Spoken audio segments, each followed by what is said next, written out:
जय हिंद साथियों। Railway group D new exam 2026 के लिए पहला प्रश्न है आप सभी के सामने।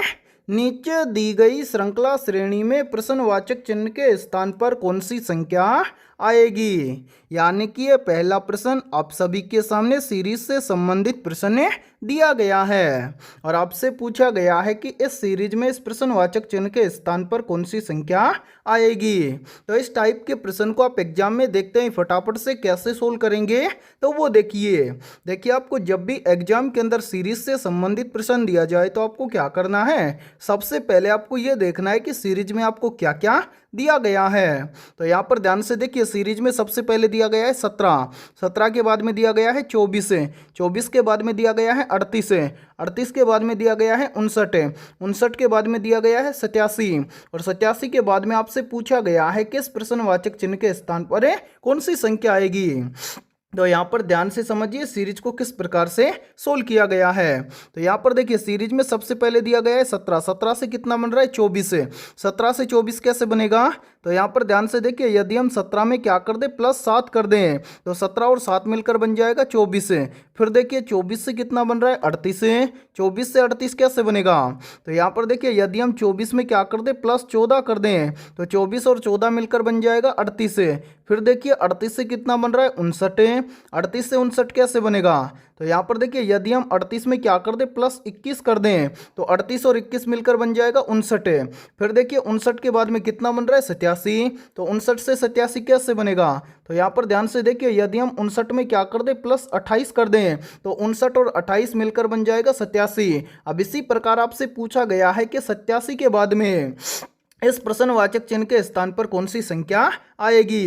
तो मेरे भाई प्रश्न चिन्ह की वैल्यू ज्ञात करने के लिए नीचे जितनी भी संख्याएं आई हैं इन सभी संख्याओं को ध्यान से देखिए और पता लगाइए यहाँ पर क्या हुआ है। तो यहाँ पर देखिए सबसे पहले क्या हुआ +7, उसके बाद में +14, उसके बाद में +21, उसके बाद में +28। सभी में प्लस हो रहा है तो आगे भी प्लस होगा। कितना प्लस होगा वो देखिए। यहाँ पर देखिए 7 से कितना बन रहा है 14, 7 से 14 कैसे बनेगा। तो 7 के अंदर +7 कर देंगे तो 7 और 7 मिलकर बन जाएगा 14। फिर देखिए 14 से कितना बन रहा है 21, 14 से 21 कैसे बनेगा। तो यहाँ पर भी देखिए यदि हम 14 में क्या कर दें +7 कर दें तो 14 और 7 मिलकर बन जाएगा 21। फिर देखिए 21 से कितना बन रहा है 28, 21 से 28 कैसे बनेगा। तो यहाँ पर भी देखिए यदि हम 21 में क्या कर दें +7 कर दें तो 21 और 7 मिलकर बन जाएगा 28। अब इसी प्रकार 28 से अगली संख्या ज्ञात करने के लिए क्या करेंगे, सभी में +7 हो रहा है तो 28 में भी क्या कर देंगे +7 कर देंगे। तो 28 और 7 मिलकर बन जाएगा कितना 35 है। यानी कि हम 87 के अंदर क्या कर दें +35 कर दें तो प्रश्न चिन्ह की वैल्यू हमें ज्ञात हो जाएगी। तो मेरे भाई यहाँ पर ध्यान से देखिए यहाँ पर है 87 के अंदर कितना ऐड करेंगे, यहाँ पर ऐड कर देंगे 35 है। तो 87 और 35 मिलकर बन जाएगा 122 है। यानी कि इस प्रश्नवाचक चिन्ह के स्थान पर संख्या भरी जाएगी 122 है। अब हमें देखना है कि संख्या 122 किसी ऑप्शन में दी गई है। तो हाँ सर संख्या 122 हमें दी गई है ऑप्शन डी के अंदर है। तो पहले प्रश्न के अंदर ऑप्शन डी हो जाएगा सभी का करेक्ट आंसर है। तो उम्मीद करता हूं कि जब भी इस टाइप का प्रश्न आपको एग्जाम में दिया जाएगा तो आप देखते हैं फटाफट से सोल्व कर लेंगे। और ये प्रश्न आरआरबी ग्रुप डी एग्जाम 2025 के अंदर पूछा गया प्रश्न है। ठीक है, तो चलिए फिर अगला प्रश्न देखते हैं। दूसरा प्रश्न है आप सभी के सामने। नीचे दिए गए विकल्पों में से संबंधित संख्या को चुनिए। यानी कि ये दूसरा प्रश्न आप सभी के सामने नंबर एनालॉजी से संबंधित प्रश्न दिया गया है और आपसे पूछा गया है कि जिस प्रकार से 24 का संबंध है 60 के साथ में उसी प्रकार से 210 का संबंध किस संख्या के साथ में होगा। और मेरे पास ये प्रश्न बहुत ही इंपॉर्टेंट प्रश्न है। तो इस टाइप के प्रश्न को आप एग्जाम में देखते हैं फटाफट से कैसे सोल्व करेंगे। तो वो देखिए जब भी इस टाइप का प्रश्न आपको एग्जाम में दिया जाए तो आपको क्या करना है, सबसे पहले आपको यहाँ पर पता करना है कि 24 से यहाँ पर 60 कैसे बना है। फिर उसी प्रकार से हम यहाँ पर बताएंगे कि 210 से इस प्रश्नवाचक चिन्ह के स्थान पर कौन सी संख्या आएगी। और ये प्रश्न आरआरबी ग्रुप डी एग्जाम 2022 के अंदर पूछा गया प्रश्न है। और इस क्लास के अंदर आपको एंड तक बने रहना है क्योंकि इस क्लास के अंदर हम आपको वही क्वेश्चन करवाएंगे जो क्वेश्चन आपके एग्जाम के लिए इंपॉर्टेंट रहेंगे। ठीक है, अब यहाँ पर देखिए यहाँ पर 24 और 60 के बीच में आपस में क्या संबंध है। तो देखिए सबसे पहले यहाँ पर देखिए सबसे पहले लिखा गया है 24। तो 24 को हम कैसे लिख सकते हैं, तो यहाँ पर ध्यान से देखिए 24 को हम लिख सकते हैं 3 का क्यूब -3। ठीक है, 3 का क्यूब करेंगे तो कितना बनेगा, 3 का क्यूब होता है मेरे भाई 27। ठीक है, और यहाँ पर देखिए 27 में से 3 को घटा देंगे तो यहाँ पर बच जाएगा 24 है। अब इसी प्रकार से यहाँ पर देखेंगे, एक बार मैं कलर चेंज करता हूँ ताकि आपको समझने में कोई भी प्रॉब्लम ना आए। अब यहाँ पर हम 60 कैसे लिख सकते हैं, तो यहाँ पर हम 60 लिख सकते हैं कैसे, यहाँ पर यदि हम कर दे 4 का क्यूब और -4, तो यहाँ पर देखिए 4 का क्यूब होता है 64 है, और 64 में से 4 को घटा देंगे तो यहाँ पर बचेगा 60 है। अब यहाँ पर हुआ क्या है देखिए, यहाँ पर 3 का क्यूब किया, 3 से अगली संख्या होती है 4, तो यहाँ पर आगे क्या किया है 4 का क्यूब। उसके बाद में यहाँ पर 3 माइनस किया है, 3 से अगली संख्या आती है 4, तो यहाँ पर 4 को माइनस किया है। अब इसी प्रकार से यहाँ पर आप समझिए ध्यान से, अब यहाँ पर इसी प्रकार से हम क्या करेंगे 210 से इस प्रश्न चिन्ह की वैल्यू ज्ञात करेंगे। तो सबसे पहले यहाँ पर देखिए कि हम 210 को कैसे लिख सकते हैं, तो यहाँ पर ध्यान से देखिए 210 को हम लिख सकते हैं कैसे, यदि हम क्या कर दें 6 का क्यूब कर दें और इसमें से 6 को घटा दें, तो यहाँ पर देखिए 6 का क्यूब कितना होता है, तो मेरे भाई आप सभी को पता होगा कि 6 का क्यूब होता है 216, और 216 में से हम क्या कर देंगे 6 को घटा देंगे तो यहाँ पर बचेगा 210। ठीक है, अब इसी प्रकार हम क्या करेंगे प्रश्न चिन्ह की वैल्यू ज्ञात करेंगे। तो प्रश्न चिन्ह की वैल्यू हम कैसे ज्ञात करेंगे वो देखिए, सबसे पहले यहाँ पर देखिए, यहाँ पर 3 का क्यूब किया था, उसके बाद में 4 का क्यूब किया है, फिर यहाँ पर 3 घटा था, उससे अगली संख्या 4 घटी है, तो यहाँ पर देखिए यहाँ पर 6 का क्यूब है, तो आगे हम क्या करेंगे 7 का क्यूब करेंगे। ठीक है, उसके बाद में यहाँ पर 6 घटा है, तो यहाँ पर आगे कितना घटेगा, यहाँ पर घटेगा 7। ठीक है, अब यहाँ पर देखिए मेरे भाई सबसे पहले 7 का क्यूब करेंगे, 7 का क्यूब आप सभी को पता है कितना होता है 343 होता है मेरे भाई, यानी कि 7 का क्यूब होता है 343 है। 343 में से आगे कितना दिया गया है माइनस का 7, तो 343 में से 7 को घटा देंगे तो यहाँ पर बच जाएगा 336 है, यानी कि इस प्रश्नवाचक चिन्ह के स्थान पर संख्या भरी जाएगी 336 है। अब हमें देखना है कि संख्या 336 किसी ऑप्शन में दी गई है, तो हाँ सर संख्या 336 हमें दी गई है ऑप्शन सी के अंदर है, तो दूसरे प्रश्न के अंदर ऑप्शन सी हो जाएगा सभी का करेक्ट आंसर है। तो उम्मीद करता हूं कि जब भी इस टाइप का प्रश्न आपको एग्जाम के अंदर दिया जाएगा तो आप देखते हैं फटाफट से सोल्व कर लेंगे।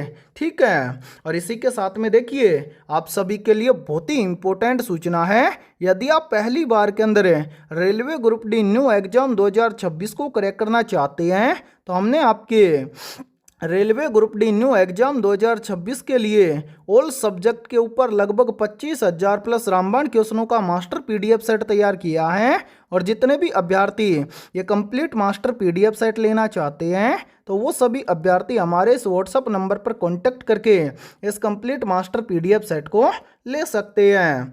व्हाट्सअप नंबर है 7374826893, ये हमारा व्हाट्सअप नंबर है। इस व्हाट्सअप नंबर पर आप कांटेक्ट करके इस कंप्लीट मास्टर पीडीएफ सेट को ले सकते हैं। और इस कंप्लीट मास्टर पीडीएफ सेट के अलावा आपको पूरे 15 प्रैक्टिस सेट भी बिल्कुल फ्री के अंदर मिलने वाले हैं, और ये कंप्लीट मास्टर पीडीएफ सेट आपको मिलने वाला है मात्र और मात्र 99 रुपए की फीस के अंदर है। और मेरे भाई मैं आप सभी को एक गारंटी के साथ में बोल रहा हूँ, आपके पास जितना भी समय बचा हुआ है उस बचे हुए समय के अंदर एक बार इस कंप्लीट मास्टर पीडीएफ सेट को आप सरसरी निगाहों से जरूर देख लेना। आपके एग्जाम में लगभग 70 से 80 प्लस प्रश्न है, यानी कि 70 से 80 प्लस प्रश्न आपको इसी मास्टर पीडीएफ सेट से देखने को मिलेंगे, और सभी क्वेश्चन आपको सिलेक्टेड और मोस्ट इंपोर्टेंट मिलने वाले हैं। और यहाँ पर देखिए काफ़ी स्टूडेंट ऐसे हैं जिनका एग्जाम डेट नज़दीक आ गया है, लेकिन उनका ना ही तो एडमिट कार्ड डाउनलोड हो रहा है और ना ही एग्जाम सिटी डाउनलोड हो रही है।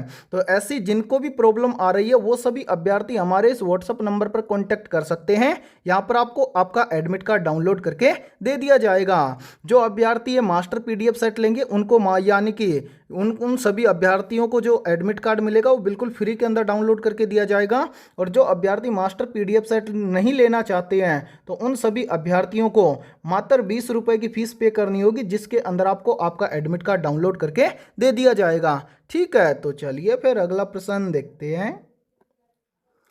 तीसरा प्रश्न है आप सभी के सामने, यदि संख्या 7362 के प्रत्येक सम अंक में 1 जोड़ा जाए तथा प्रत्येक विषम अंक में 2 घटाया जाए तो इस प्रकार बनी नई संख्या में बाएं ओर से दूसरे तथा दाएं ओर से दूसरे अंकों का योगफल कितना होगा। मेरे भाई वेरी वेरी इंपॉर्टेंट प्रश्न है ये, और इस टाइप के प्रश्न आपके रेलवे ग्रुप डी एग्जाम की प्रत्येक शिफ्ट के अंदर लगभग 2 से 3 पूछे जाते हैं। तो इस टाइप के प्रश्न को आप एग्जाम में देखते हैं फटाफट से कैसे सोल्व करेंगे, तो वो देखिए इस टाइप के प्रश्न को एग्जाम में सोल्व करना बहुत ही आसान होता है। आसानी से कैसे सोल्व करेंगे, तो वो देखिए सबसे पहले यहाँ पर ध्यान से देखिए, यहाँ पर हमें एक संख्या दी गई है। संख्या क्या है, तो वो देखिए यहाँ पर देखिए संख्या है क्या 73 है, उसके बाद में है 62 है, फिर उसके बाद में दिया गया है 984। ठीक है, अब यहाँ पर देखिए ये तो होता है मेरे भाई, यहाँ पर ध्यान से देखिए ये तो होता है बायां। ठीक है, ध्यान से समझना, काफ़ी स्टूडेंट बायां और दायां में ही कंफ्यूज होते हैं। ठीक है, इधर तो क्या होता है बायां और इधर होता है दायां। ठीक है, ये बातें आप याद रखना। अब यहाँ पर बोला गया है कि प्रत्येक सम अंक में एक जोड़ा जाए तथा प्रत्येक विषम अंक में 2 को घटाया जाए। तो यहाँ पर ध्यान से देखिए 7 क्या है, विषम अंक है, तो 7 में क्या करेंगे, 2 को घटा देंगे। 7 में 2 को घटाएंगे कितना बचेगा, 5। उसके बाद में 3 भी क्या है, विषम है, तो 3 में से 2 को घटाएंगे कितना बचेगा, 1 है। उसके बाद में 6 क्या है, सम अंक है, तो 6 में 1 को ऐड करेंगे तो कितना बन जाएगा, 7 है। उसके बाद में यहाँ पर 6 के बाद में दिया गया है 2, 2 भी क्या है, सम अंक है, तो 2 में भी 1 को ऐड करेंगे तो कितना बन जाएगा, 3। उसके बाद में क्या है 9, 9 क्या है, विषम अंक है, तो 9 में से 2 को घटा देंगे कितना बचेगा, 7 है। फिर उसके बाद में क्या है 8, 8 क्या है मेरे भाई, सम अंक है, तो 8 में 1 को जोड़ेंगे कितना बन जाएगा, 9। फिर उसके बाद में क्या है 4, 4 भी क्या है, सम अंक है, तो 4 में 1 को ऐड करेंगे तो बन जाएगा 5। ये बन गई क्या, नई संख्या। ठीक है मेरे भाई, यहाँ पर मैं लिख देता हूँ नई संख्या। अब इसके बाद में देखिए यहाँ पर आगे क्या बोला गया है, बोला गया है कि इस प्रकार बनी नई संख्या में बाएं ओर से दूसरे तथा दाएं ओर से दूसरे अंकों का योगफल कितना होगा। ये तो इधर तो क्या है बायां, इधर क्या है दायां। ठीक है, तो यहाँ पर बोला गया है कि बाईं ओर से दूसरे, तो यहाँ पर देखिए बाईं ओर से दूसरा अंक क्या है, 1 है, तो यहाँ पर पहले क्या आएगा 1। उसके बाद में आगे बोला गया है कि दाएं ओर से दूसरे अंक, तो यहाँ पर देखिए दाएं ओर से दूसरा अंक क्या है, यहाँ पर है 9। तो इन दोनों का पूछा गया है योगफल, यानी कि यहाँ पर देखिए मेरे भाई ध्यान से, यहाँ पर 1 और 9 का योगफल आपसे पूछा गया है, यानी कि बाईं ओर से दूसरा अंक 1 है और दाईं ओर से दूसरा अंक क्या है, 9 है। तो यहाँ पर देखिए 1 और 9 को आपस में ऐड करेंगे तो 1 और 9 मिलकर बन जाएगा 10। यानी कि इस प्रकार बनी नई संख्या में बाईं ओर से दूसरे तथा दाईं ओर से दूसरे अंकों का योगफल कितना होगा, 10 होगा, जो कि हमें दिया गया है ऑप्शन सी के अंदर है। तो तीसरे प्रश्न के अंदर ऑप्शन सी हो जाएगा सभी का करेक्ट आंसर है। तो उम्मीद करता हूं कि जब भी इस टाइप का प्रश्न आपको एग्जाम में दिया जाएगा तो आप देखते हैं फटाफट से सोल्व कर लेंगे, और इस टाइप के लगभग 2 से 3 प्रश्न आपके एग्जाम के अंदर पूछे जाएंगे। तो इन प्रश्नों को आप अच्छे से समझना, रीजनिंग के अंदर इन्हीं क्वेश्चनों से आपका स्कोर बनेगा। ठीक है, तो चलिए फिर अगला प्रश्न देखते हैं। चौथा प्रश्न है आप सभी के सामने, एक निश्चित कूट भाषा में HUNT को 6438 और USER को 5723 के रूप में कूटबद्ध किया गया है। दी गई कूट भाषा में यू के लिए कूट क्या है। मेरे भाई कोडिंग डिकोडिंग से मोस्ट इंपोर्टेंट क्वेश्चन आप सभी के सामने दिया गया है। तो इस टाइप के प्रश्न को आप एग्जाम में देखते हैं फटाफट से कैसे सोल्व करेंगे, तो वो देखिए इस टाइप के प्रश्न को आप एग्जाम में कैसे सोल्व करेंगे वो समझिए। सबसे पहले यहाँ पर आपको बोला गया है कि HUNT इसको क्या लिखा गया है, तो HUNT इसको लिखा गया है 6438। ठीक है, ध्यान से समझना इसको। उसके बाद में आगे बोला गया है कि USER इसको क्या लिखा गया है, तो USER इसको लिखा गया है 5723। ठीक है, 5723 लिखा गया है और पूछा गया है कि यू के लिए कूट क्या होगा। तो सिंपल सा आपको क्या करना है, सबसे पहले यहाँ पर देखिए, यहाँ पर एक शब्द यहाँ पर दिया गया है, एक शब्द यहाँ पर दिया गया है। दोनों शब्दों के बीच में आपको क्या करना है, कॉमन लेटर देखना है। जैसे यहाँ पर देखिए ऊपर वाले शब्द के अंदर हमें यहाँ पर यू दिया गया है, उसी प्रकार से नीचे वाले शब्द के अंदर हमें यहाँ पर यू दिया गया है, यानी कि यहाँ पर कॉमन क्या हो जाएगा, यू हो जाएगा। क्या यू के अलावा सेम यहाँ पर लेटर दिख रहा है, तो नहीं सर, यू के अलावा कोई सेम लेटर नहीं दिख रहा है। इसी प्रकार से यहाँ पर देखिए, यहाँ पर हमें 2 संख्याएं दी गई हैं, दोनों संख्याओं में हम क्या करेंगे, कॉमन अंक देखेंगे। जैसे यहाँ पर देखिए, यहाँ पर पहली संख्या में हमें यहाँ पर 3 दिया गया है, उसी प्रकार से नीचे वाली संख्या में भी 3 दिया गया है। क्या 3 के अलावा कोई अन्य अंक कॉमन है, तो नहीं सर, 3 के अलावा कोई अन्य अंक कॉमन नहीं है।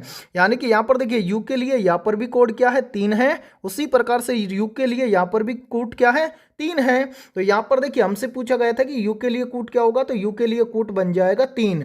अब हमें देखना है कि 3 किसी ऑप्शन में दिया गया है, तो हाँ सर 3 हमें दिया गया है ऑप्शन बी के अंदर है। तो चौथे प्रश्न के अंदर ऑप्शन बी हो जाएगा सभी का करेक्ट आंसर है। तो उम्मीद करता हूं कि जब भी इस टाइप का प्रश्न आपको एग्जाम में दिया जाएगा तो आप फटाफट से सोल्व कर लेंगे। ठीक है, तो चलिए फिर अगला प्रश्न देखते हैं।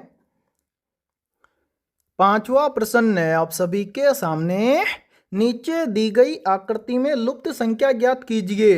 यानी कि पांचवा प्रश्न आप सभी के सामने मिसिंग नंबर से संबंधित प्रश्न दिया गया है और आपसे पूछा गया है कि इस आकृति में इस प्रश्नवाचक चिन्ह के स्थान पर कौन सी संख्या आएगी। तो इस टाइप के प्रश्न को आप एग्जाम में देखते हैं मात्र 2 से 3 सेकंड में कैसे सोल्व करेंगे, तो वो देखिए जब भी इस टाइप का प्रश्न आपको एग्जाम में दिया जाए तो आपको क्या करना है, सबसे पहले आपको यहाँ पर पता करना है कि इस पहली आकृति में यहाँ पर 19 कैसे लिखा गया है। यानी कि जिस प्रकार से पहली आकृति में यहाँ पर 19 लिखा गया है उसी प्रकार से हम बताएंगे कि इस दूसरी आकृति में इस प्रश्नवाचक चिन्ह के स्थान पर कौन सी संख्या आएगी। तो यहाँ पर ध्यान से देखिए, सबसे पहले हमें क्या करना है, इस पहली आकृति में पता करना है कि यहाँ पर 19 कैसे लिखा गया है। तो यहाँ पर 19 लाने के लिए क्या किया गया है, इसके बाहर जितनी भी संख्याएं दी गई है उनमें से 5 और 3 को सबसे पहले आपस में किया गया है गुणा। तो यहाँ पर देखिए 5 और 3 को आपस में गुणा करेंगे तो यहाँ पर बन जाएगा 5 तिये 15, और जो यहाँ पर नीचे तीसरी संख्या दी गई है 4, इसको क्या किया गया है, इस 15 के अंदर जोड़ा गया है। तो 15 और 4 मिलकर बन जाएगा 19। और ध्यान से देखिए 19 यहाँ पर आप सभी के सामने दिया भी गया है। अब यही सेम लॉजिक हम लगाएंगे इस दूसरी आकृति के अंदर और इस प्रश्न चिन्ह की वैल्यू ज्ञात करेंगे। तो करेंगे क्या, इसके बाहर भी हमें जितनी भी संख्याएं दी गई है उनमें से हम क्या करेंगे, 7 और 5 को यानी कि ऊपर की दोनों संख्याओं को आपस में कर लेंगे गुणा।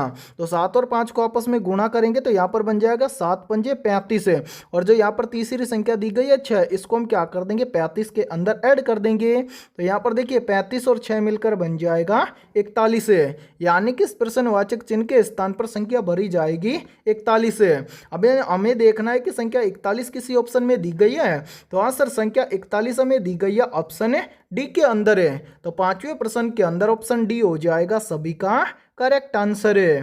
तो उम्मीद करता हूं कि जब भी इस टाइप का प्रश्न आपको एग्जाम में दिया जाएगा तो आप देखते हैं फटाफट से सोल्व कर लेंगे। ठीक है।